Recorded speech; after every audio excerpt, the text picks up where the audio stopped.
दृष्टि आइज के audio article programme में आपका स्वागत है।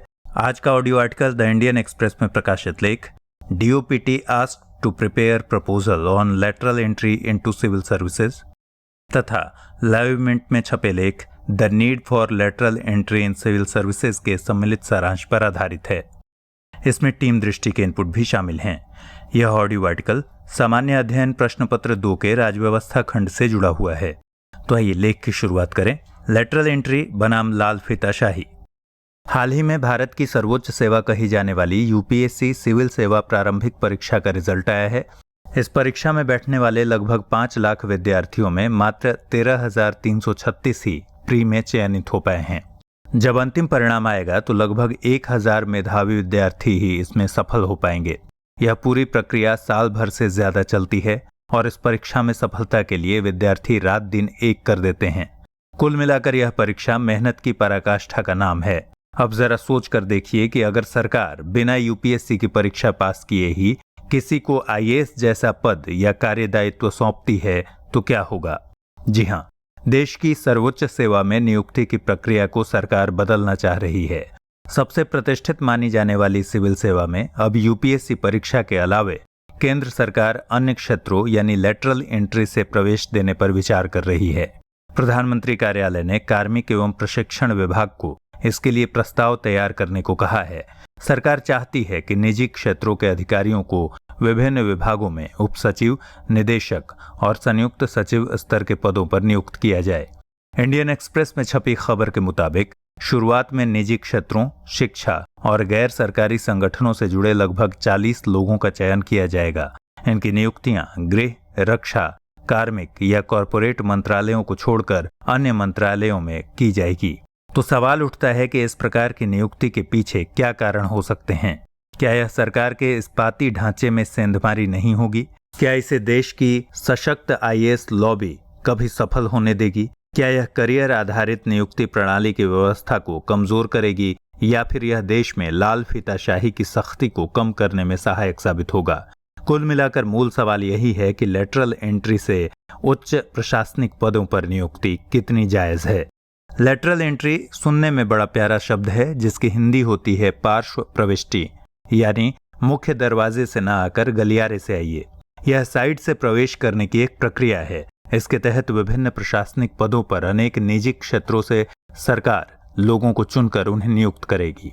इसमें किसी भी तरह की परीक्षा का आयोजन नहीं होगा, बल्कि निजी क्षेत्र विशेष में उनके द्वारा किए उत्कृष्ट कार्य ही उनके चयन का आधार बनेगी। गौरतलब है कि दुनिया भर की सरकारें अपने कार्यों को संपादित करने के लिए मजबूत ब्यूरोक्रेसी पर आधारित होती हैं।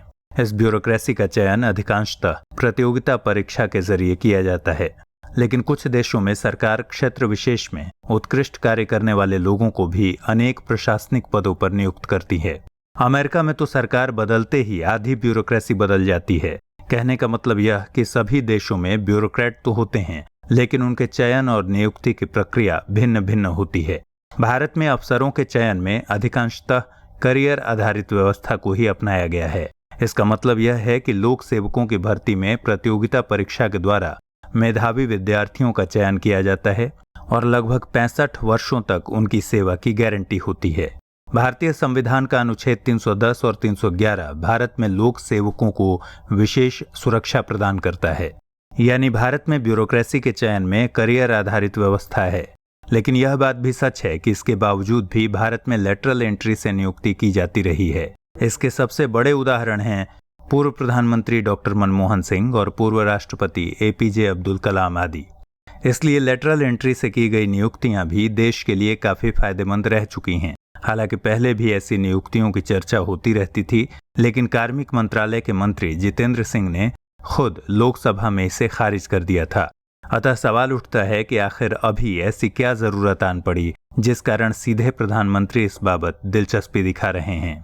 यूं तो लेटरल एंट्री के प्रस्ताव के पीछे कई कारण हैं, लेकिन सबसे महत्वपूर्ण कारण देश में आईएएस अधिकारियों की कमी का होना है। तकनीकी और शैक्षणिक मंत्रालयों, विशेष रूप से शैक्षणिक और अवसंरचना जैसे क्षेत्रों में थिंक टैंक की कमी है। संसदीय समिति की रिपोर्ट में भी आईएएस में खाली पदों की संख्या चिंताजनक बताई गई है। बासवन कमेटी 2016 ने भी इस संदर्भ में कमी को दर्ज किया था। आईएएस में स्वीकृत पदों की संख्या 6,396 हैं, जिनमें से 1,470 पद अभी भी खाली हैं।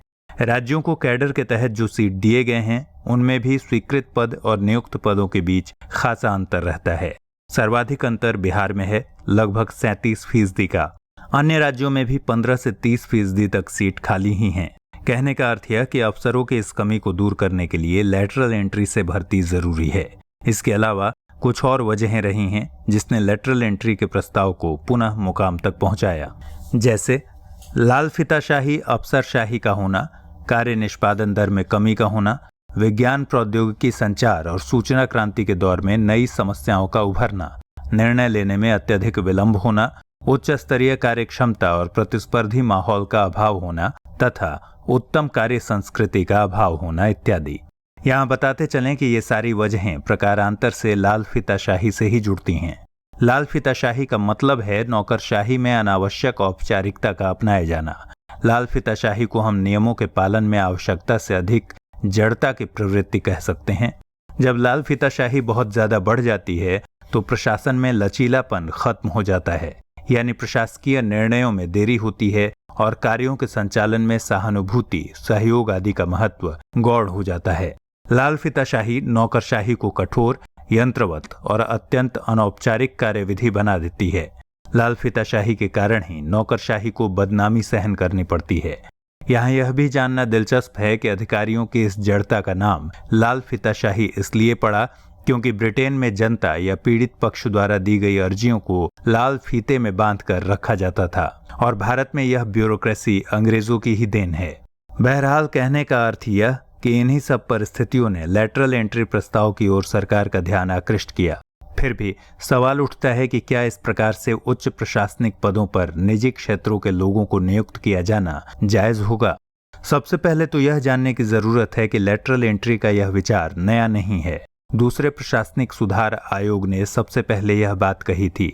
यहाँ बताते चलें कि प्रशासनिक सुधार आयोग या एडमिनिस्ट्रेटिव रिफॉर्म्स कमीशन, जिसे ARC भी कहते हैं, वह एक समिति है जो भारत के लोक प्रशासन को और अधिक कारगर बनाने के लिए सुझाव देने के लिए भारत सरकार द्वारा नियुक्त की जाती है। प्रथम प्रशासनिक सुधार आयोग 5 जनवरी 1966 को नियुक्त किया गया था। दूसरा प्रशासनिक सुधार आयोग 31 अगस्त 2005 को बनाया गया था। इसके अध्यक्ष वीरप्पा मोइली थे। कहने का आशय यह कि सेकंड ARC रिपोर्ट में भी लेटरल एंट्री के प्रस्ताव दिए गए थे। लेटरल एंट्री के पक्ष में दिए जाने वाले तर्कों में सबसे पहला तर्क यह है कि इससे सरकारी क्षेत्रों में भी टारगेट ओरिएंटेड कार्य निष्पादन की संभावना बढ़ जाएगी। इसलिए अपने अपने क्षेत्रों में उत्कृष्ट कार्य करने वाले लोगों के कार्यानुभव का लाभार्थी होने में कोई परेशानी नहीं है। इसके अलावा प्रतिस्पर्धी माहौल का सृजन होगा जिससे कार्य कुशलता में वृद्धि होने की संभावना बढ़ जाती है। लेटरल एंट्री के पक्ष में दूसरा तर्क है कि यह लाल फीताशाही को समाप्त कर गुड गवर्नेंस की वृद्धि में सहायक होगा। दरअसल सरकार पर सबसे ज्यादा आरोप इस संदर्भ में ही लगता आया है कि यह कार्यों को करने में नहीं बल्कि रोकने में ज्यादा रुचि रखती है। खुद प्रधानमंत्री ने 21 अप्रैल 2017 को सिविल सेवा दिवस पर लाल फीताशाही के कारण 25 वर्षों से लटकी पड़ी योजनाओं का जिक्र किया था और इसे खत्म करने की बात कही थी। इसके पक्ष में तीसरा तर्क यह है कि अब तक लेटरल एंट्री से जो भी लोग प्रशासनिक पदों पर आए हैं उनकी कार्य क्षमता से सारा देश लाभान्वित हुआ है, चाहे वह पूर्व प्रधानमंत्री डॉक्टर मनमोहन सिंह हो या नीति आयोग के पूर्व अध्यक्ष मोंटेक सिंह अहलुवालिया या फिर विजय केलकर, वर्गीज कुरियन या फिर नंदन नीलकेनी। इन सब लोगों ने अपनी शानदार प्रशासनिक योग्यता से समूचे देश को प्रभावित किया है।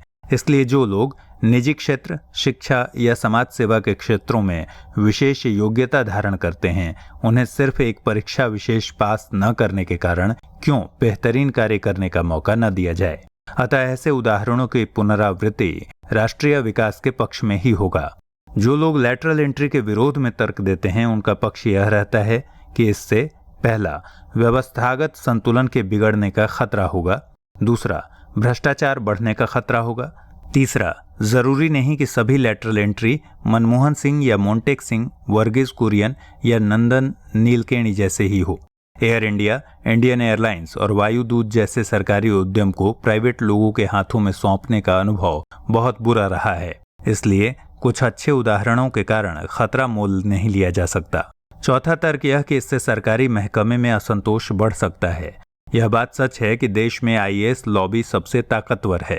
यदि हम बाकायदा सिस्टम बनाकर 40 निजी और सामाजिक सेवा क्षेत्र के लोगों को उपसचिव, निदेशक या उपनिदेशक बनाते हैं तो इससे देश की ताकतवर नौकरशाही में असुरक्षा का भाव आएगा और फिर यह असंतोष को बढ़ाएगा, जिसका नेगेटिव इम्पैक्ट कार्य दायित्वों पर पड़ेगा।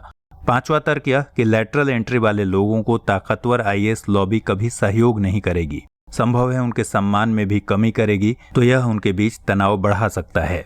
लैटरल एंट्री वाले लोग अपने क्षेत्र के चाहे कितने ही बड़े दिग्गज क्यों ना हों, लेकिन वो यूपीएससी क्वालिफाई नहीं होंगे तो संभव है ये लोक सेवक उनके कार्य में अड़ंगा डालें या फिर उन्हें फ्री हैंड काम न करने दें, तो यह प्रशासनिक दक्षता अवरुद्ध करने जैसा होगा। इसके अलावा छठा तर्क यह कि लैटरल एंट्री वाले लोगों की सेवा शर्तें क्या होंगी, सेवानिवृत्ति उम्र क्या होगी तथा वेतन का निर्धारण आदि के साथ साथ प्रशासनिक अधिकारियों को मिलने वाली संवैधानिक सुरक्षा आदि का नियम उन पर लागू होगा या नहीं। इन नियमों के अभाव में सीधे लैटरल एंट्री से नियुक्ति करने पर नियुक्त लोगों में भी सुरक्षा का भाव जागृत नहीं होगा। इससे वो सही से कार्य नहीं कर पाएंगे और लैटरल एंट्री का उद्देश्य पूरा नहीं हो पाएगा। इस तरह लैटरल एंट्री के पक्ष और विपक्ष के सारे तर्कों को देखने के बाद विपक्ष के तर्क में कहीं ज्यादा दम लग सकता है, लेकिन सच्ची बात यह है कि नौकरशाही एक अजीब अभिजात्यता के भाव में जीती है। आज अगर लैटरल एंट्री के जरिए सरकार विभिन्न सरकारी महकमों में नियुक्ति करना चाह रही है तो यह नौबत भी नौकरशाही के एरोगेंस के कारण ही आया है। नौकरशाही में एक तो नौकरी की निश्चिंतता है, टाइम बाउंड प्रमोशन की व्यवस्था है, ऊपर से भ्रष्टाचार निवारण कानून की धारा 19 के अनुसार भ्रष्टाचार के मामलों में उन्हें संरक्षण भी मिला हुआ है। तो ऐसे में आईएएस अधिकारियों पर दंडात्मक जवाबदेही तय करना मुश्किल हो जाता है। इसलिए देश का कार्य सही से संचालित नहीं हो पाता। इसलिए सरकार यदि बेहतर विकल्प की तलाश करती है जो कि जनता तक सरकारी फायदा पहुंचा सकता है तो इसमें क्या गलत है। दूसरी बात, हमें यह भी समझना होगा कि सरकार ने जो फैसला लिया है उसके तहत यूपीएससी से चयनित आईएएस की महत्ता कहीं से भी कम होने वाली नहीं, क्योंकि एक तो इसमें गृह, रक्षा, कार्मिक या कॉरपोरेट जैसे प्रमुख मंत्रालय में लैटरल नियुक्ति नहीं होगी। दूसरा यह कि लैटरल प्रवेश करने वाले ये लोग अधिकतम उप सचिव स्तर पर जा सकते हैं, जबकि संयुक्त सचिव या सचिव स्तर पर आईएएस लॉबी ही विराजमान रहेगी। तो इसमें लोक सेवकों को शायद कोई परेशानी नहीं होनी चाहिए। ब्रिटेन में भी अल्पावधि के लिए ऐसी नियुक्तियां होती हैं। इसके अलावा अन्य देशों जैसे अमेरिका, ऑस्ट्रेलिया, न्यूजीलैंड आदि में भी पद आधारित प्रणाली कार्यरत है। वहां वरिष्ठता नहीं, कार्य विशेष को ज्यादा तवज्जो दिया जाता है और उसी अनुरूप वेतन भत्ते का मूल्यांकन भी किया जाता है। यह एक डायनेमिक सिस्टम का लक्षण है। इसलिए भारत को भी अपने इस करियर आधारित प्रणाली में धारा 311 द्वारा प्रदत्त सुरक्षा पर विचार करना चाहिए। इस समस्त चर्चा का सार यही है कि नौकरशाही के जड़वत चाल, चरित्र, आचरण, व्यवहार की परिस्थितियों ने लैटरल एंट्री को अवश्यंभावी बना दिया। अतः इसमें आंतरिक और बाह्य परिवर्तनों की दरकार है। आंतरिक सुधार के रूप में नौकरशाही को राजनीतिक हस्तक्षेपों से मुक्त करने की जरूरत है तथा बाह्य परिवर्तन के रूप में इसे लैटरल एंट्री के जरिए नियुक्ति के विकल्प को भी बनाए रखने की आवश्यकता है।